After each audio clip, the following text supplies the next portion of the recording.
नमो तस्से भगवतो अरहतो सम्मा संबुद्धिस्से। मैं सम्यक संबुद्ध को कोटि कोटि नमन करता हूँ और अपने गुरु बनते को भी कोटि कोटि नमन करता हूँ। प्रिय उपासक एवं उपासिकाओं, आज मैं आपको बहुत अच्छी बात बताने जा रहा हूँ। गौर से सुनेंगे, समझेंगे और अपने जीवन में उस पर अमल करेंगे तो ज़्यादा अच्छा होगा।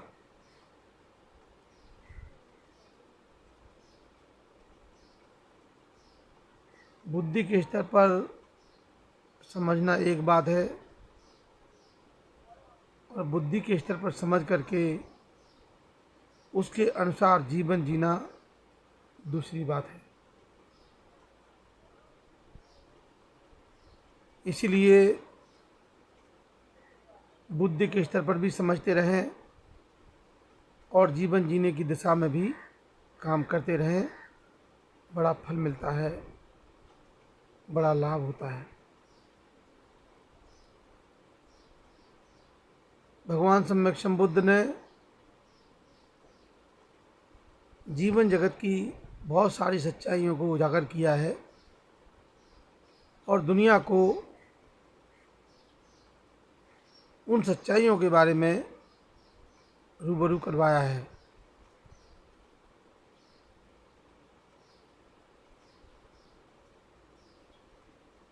ऐसा नहीं कि लोग बुद्धि के स्तर पर उस चीज़ को नहीं समझते रहे, परंतु सम्यक संबुद्ध की वाणी, सम्यक संबुद्ध की जो खोज है वो बुद्धि के आगे की खोज है। और इसीलिए जो लोग बुद्धि के स्तर पर समझ लेते हैं वो तो अच्छी बात है, परंतु बुद्धि के स्तर पर समझ करके और उसकी इतसिरी कर देते हैं, यानी उसको वहीं पर समाप्त कर देते हैं, तो उसका लाभ उसे मिल नहीं पाता है। जो लाभ मिलना चाहिए वो लाभ नहीं मिल पाता है। इसीलिए भगवान बुद्ध ने 4 आर्षियों के बारे में बताया है। अनुभव किया, अपनी अनुभूति से जाना और अपनी अनुभूति से जान करके उनके बारे में बहुत अच्छे से उजागर किया। सबके सामने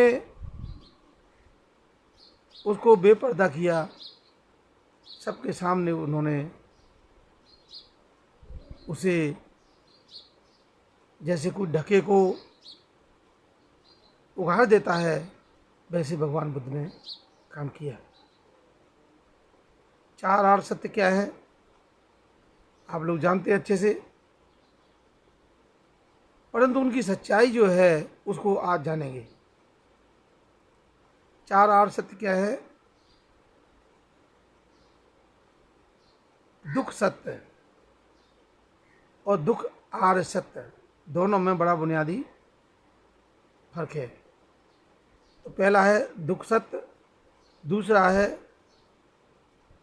दुख का समुदाय सत्य, इसे कहते हैं दुख समुदाय सत्य। और तीसरा है दुख निरोध सत्य और चौथा है दुख निरोध गामनी पटिपदा सत्य। ये 4 वो अनुभूतियां हैं जिन्हें आप लोग समझते हैं, परंतु उसमें एक शब्द और जुड़ा, दुख आर सत्य, दुख समुदाय आर सत्य, दुख निरोध आर सत्य और दुख निरोध गामनी पटिपदा आर सत्य।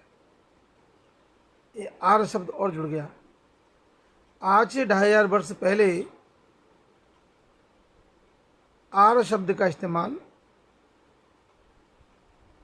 होता था श्रेष्ठता के लिए, श्रेष्ठ।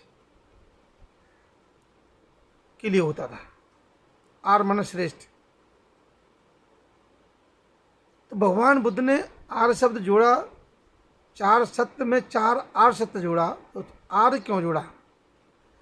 चार सत्य का मतलब है भासमान सत्य, जो मुझे दिख रहे हैं, ऊपर ऊपर दिख रहे हैं। दुख सत्य, अभी आर नहीं जोड़ा इसमें।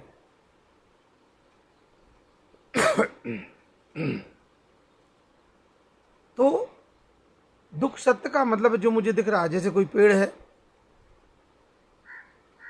कोई कहे कि भाई आम का पेड़ है, तो दिख रहा है कि मुझे आम का पेड़ है। तो आम का पेड़ अगर दिख रहा है तो ये आम का पेड़ है, आम सत्य है। अभी आम आर सत्य नहीं है। आम आर सत्य बन जाए, यही बुद्ध की बोधी है।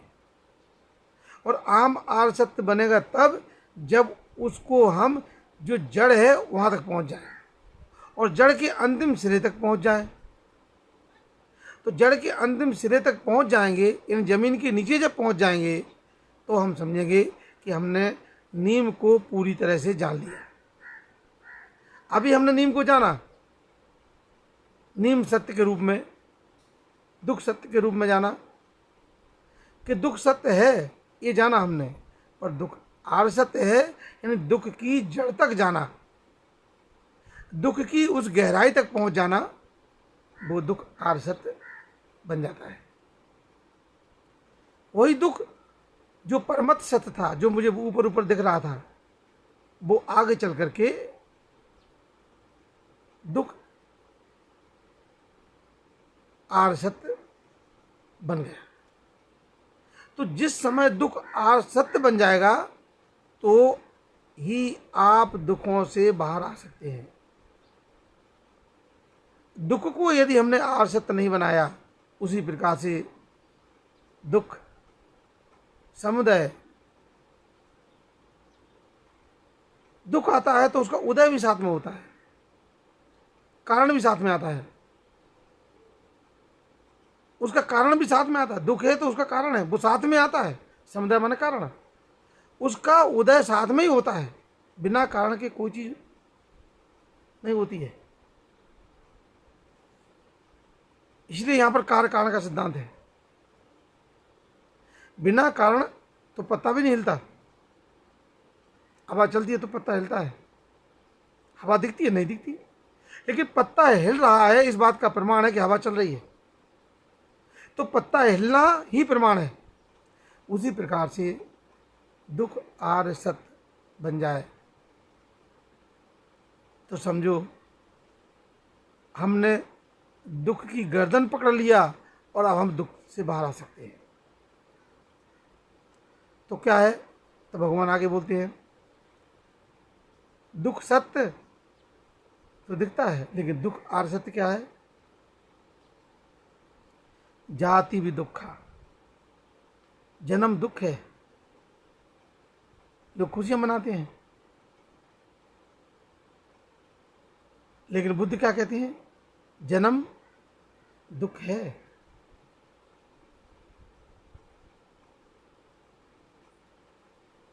जन्म दुख है। तो समझाते हैं आगे कि भाई जब जन्म सुख है, तो जिस समय बच्चे का जन्म होता है, उस समय क्या होता है? उस समय एक तो व्यक्ति एक तो रोएगा ही, जिसका जन्म होगा, जिसका जन्म हो रहा है, या तो वो रोएगा। और अगर वो नहीं रोया तो बाहर जो खड़े हुए प्रतीक्षा कर रहे हैं इस बात की कि कुछ होने वाला है, अगर वो अंदर में जिसका जन्म हो रहा है यदि वो नहीं रोएगा, तो बाहर के लोग खड़े हुए वो रोएंगे। दो में से किसी को रोकना है, रोना है। इसलिए बुद्ध ने कहा है कि दुख आर सत्य है। ये सच्चाई है कि जब जन्म होता है तो उन्होंने कहा कि दुख यानी जन्म, जाति भी दुखा, जन्म जो है वो दुख है। जन्म हुआ तो कोई खुशी, सभी लोग प्रसन्न नहीं होते, कोई तो रोएगा, जिसका जन्म होगा वो रोएगा। और वो नहीं रोया तो बाहर खड़े हुए लोग रोएंगे, कोई तो रोएगा। जाति भी दुखा, जरा भी दुखा, बुढ़ापा भी दुख है। बुद्ध कहते हैं कि बुढ़ापा भी दुख है।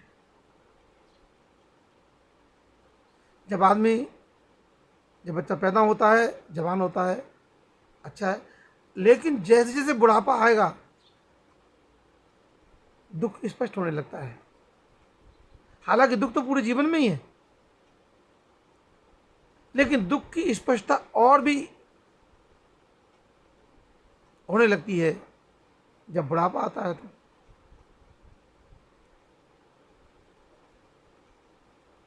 चलने फिरने में दिक्कत आती है, उठने बैठने में दिक्कत आती है, बहुत सारी दिक्कतें आने लगती हैं, जर्जर शरीर होने लगता है। तो बुद्ध कहते हैं जब हमने इसको जड़ तक जान लिया तो समझो दुख का ये वाला हिस्सा भी आसक्त बन जाएगा। तीसरा उन्होंने कहा व्याधि भी दुखा। जब आदमी बूढ़ा होता है, रोग दोग लगना शुरू हो जाते हैं, तो व्याधि भी दुखा।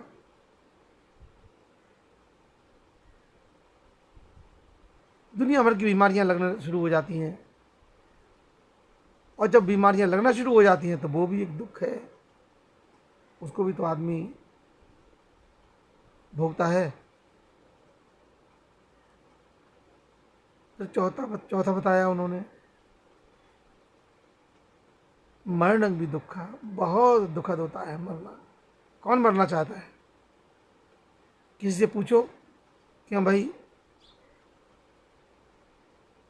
फला फला आदमी मर गया, देखो, उसके मन में भाव आता है। एक तो भाव ये भी आता है कि अरे ऐसा तो मुझे भी मरना है, पर बहुत क्षणिक होता है। उसके मन में जो बहुत बड़ा उसकी जड़ जो बनी हुई है वो बनी हुई है, मैं तो नहीं मरूंगा, ये मर गया मैं तो नहीं मरूंगा। उसके मन में ये भाव आता रहता है बार बार बार बार। और जब मरता है तो बहुत दुख होता है, भारी दुख होता है। जो मर रहा है वो तो मर ही रहा है, उसे दुख तो हो रहा, सो हो ही रहा है। उसके चाहने वालों को कितना दुख होता है, उसके चाहने वालों को कितना दुख होता है, कितना दुख भोगते हैं मरने के बाद। बुद्ध बहुत स्पष्ट करते हैं जाति भी दुखा, जरा भी दुखा, व्याधि भी दुखा, मरण भी दुखा, दुखा ही दुखा।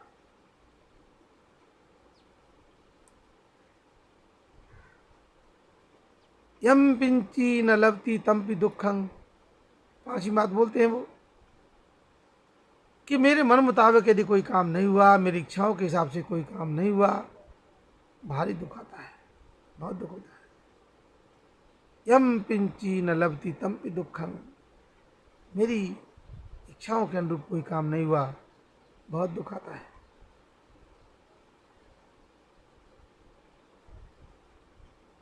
भारी दुख आता है।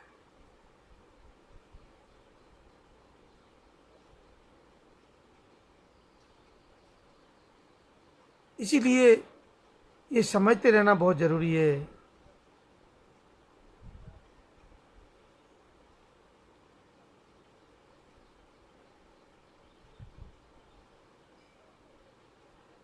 कि दुख आर सत्य है।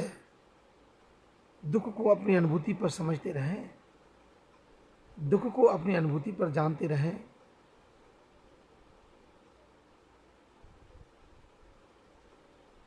अभी तो 3 आर सत्य और बाकी हैं, इसीलिए उन पर भी चर्चा होगी। उन पर चर्चा होने के लिए आपको आगे और देखना पड़ेगा। अगली वीडियो में हम उन बिंदुओं पर चर्चा करेंगे। फिलहाल में आप इसको समझते रहें कि दुख आर सत्य बन जाए, उसको मैं अपनी अनुभूति से जान जाऊं, अनुभूति से समझ जाऊं और फिर उसको अपने जीवन में उतारने लगूं, तब मेरा बड़ा मंगल होगा, बड़ा कल्याण होगा। क्योंकि जब तक मैं दुख को आर सत्य न बना दूं, दुख की जड़ों तक जब तक आप लोग न पहुंच पाएंगे, तब तक दुख ही बना रहेगा, आर सत्य न बन पाएगा, और मैं कभी भी इससे छुटकारा मुझे मिलने वाला नहीं होगा। इससे छुटकारा आपको तभी मिलेगा जब आप इसको अपनी अनुभूति से जान जाएं। अनुभूति से जानने के लिए प्रयास करते रहिए, प्रयास करते रहिए। अगली वीडियो में आप अन्य जो 3 आर्य सत्य छूटे हैं उनके बारे में चर्चा करेंगे। इस प्रकार से 4 आर्य सत्यों के लिए 4 अलग अलग वीडियो आपको देखना पड़ेगा। बस दुख आर्य सत्य की सच्चाई को समझते रहिए। दुख आर्य सत्य बहुत बड़ा आर्य सत्य है, इसको बहुत विस्तार से जानना भी आपके लिए बहुत आवश्यक है। जब तक आप इसको अपने अनुभव से नहीं जानेंगे, अपनी अनुभूति से नहीं जानेंगे, तो फिर आप इससे बाहर नहीं आ पाएंगे। तो आपको बाहर आना बहुत ज़रूरी है। दुख की समीक्षा करें, दुख की ही समीक्षा करें। कौन नहीं भुगतता है, सभी तो भुगतते हैं दुख को, सभी को दुख भुगतना पड़ता है। किसी को किसी बात का दुख है, किसी को किसी बात का दुख है। एक ही व्यक्ति को कभी किसी बात का दुख है, एक ही व्यक्ति को कभी किसी और बात का दुख है। इसीलिए दुख भोगने से कोई व्यक्ति आर नहीं बन जाता, सोतापन्न नहीं बन जाता, सकृतागामी नहीं बन जाता, अनागामी नहीं बन जाता और अनंत नहीं बन जाता। इसके लिए हमको दुख को पूरा जानना पड़ेगा, पूरा जानना पड़ेगा, जिसको बोलते हैं प्रज्ञापूर्वक जानना। जब प्रज्ञापूर्वक हम इसको जानेंगे, उसको बोलते हैं पजानाति। उसके लिए शब्द आया पजानाति, प्रज्ञापूर्वक जानना, इसको पजानाति बोलते हैं। जब अपनी अनुभूति से हम इसे जानेंगे, दुख की सच्चाई को अपनी अनुभूति से जानेंगे, तो निश्चित रूप से दुख से बाहर आ जाएंगे, दुख से बाहर आने का रास्ता खुल जाएगा। तो दुख को अपनी अनुभूति से जानने का काम करते रहें, करते रहें, करते रहें। कोई व्यक्ति इस दुख को भोगता है, जैसे मान लीजिए आपका पैर शून्य पड़ गया, बैठ गए पालथी मार के तो पैर शून्य पड़ गया, तो एक व्यक्ति होगा वो इसको भोगेगा, अरे मरा, मेरा पैर शून्य पड़ गया, मेरा पैर शून्य पड़ गया, और बड़ा दुखी होगा, मन ही मन बहुत दुख होगा उसको। ये हो गया उसका भोक्ता भाव। मन को भोक्ता भाव में लगा दिया उसने, अपने दुख को भोक्ता भाव से भोग रहा है। लेकिन उसको जब भोक्ता भाव से बाहर आता है, दृष्टा भाव में आ जाता है, तो वो इसको महसूस करता है अपनी अनुभूति से, अरे ये तो दुख है आया, अरे कब तक शून्य बना रहेगा, देखो अभी शून्य है, अभी शून्य है, अभी शून्य है, देखो ये शून्य हो रहा है, हो रहा है, अभी हो रहा है, और कुछ देर बाद समाप्त हो जाता है, देर से समाप्त हो जाता है। दुख आता है तो हमेशा के लिए नहीं आता है, आएगा और देर सवेर वो समाप्त हो जाएगा। यही अनुभूति है जो हमें अनित्य बोध की ओर ले जाती है। यही अनित्यता है कि कोई भी चीज़ नित्य नहीं है। ये जो दुख आया है, ये दुख भी नित्य नहीं है। ये आया तो थोड़ी देर बाद चला जाएगा, अपने आप समाप्त हो जाएगा। ये दुख आया है तो समाप्त हो जाएगा। और यदि जो दुख आया उसको मैंने भोगा, भोगता भाव से, तो मैंने संस्कार बना लिया उसका, और जब मन में कोई संस्कार बन जाएगा तो वो संस्कार से बाहर नहीं निकल पाएगा, यानी वो दुख से बाहर नहीं निकल पाएगा। संस्कार नहीं बनेगा कब? जब दृष्टा भाव पैदा होगा। भोगता भाव से जब दृष्टा भाव की तरफ जाऊंगा, जैसे ही भोगता भाव समाप्त हुआ मेरा, दृष्टा भाव की तरफ गया कि देखो, देखते ही देखते दुख समाप्त हो गया। देख रहा हूं कि दुख आ रहा है, देख रहा हूं कि पैर शून्य पड़ रहा है, देख रहा हूं कि मेरे पैर पैर में भारीपन आ रहा है और दर्द भी हो रहा है, लेकिन ये दर्द बढ़ते बढ़ते बढ़ते बढ़ते बढ़ते और धीरे धीरे समाप्त हो जाता है। तो भोक्ता भाव को दृष्टा भाव में लगाएं, और जैसे ही भोक्ता भाव को दृष्टा भाव में लगाएंगे आप पाएंगे अरे ये क्या हो गया, ये तो समाप्ति हो गया। और फिर आ जाएगा दुख, फिर उसी को दृष्टा भाव में लगा दीजिए और धीरे धीरे आप देखेंगे कि ये दृष्टा भाव भी समाप्त हो जाएगा और फिर सिर्फ रह जाएगा दृष्टा और कुछ नहीं रह जाएगा।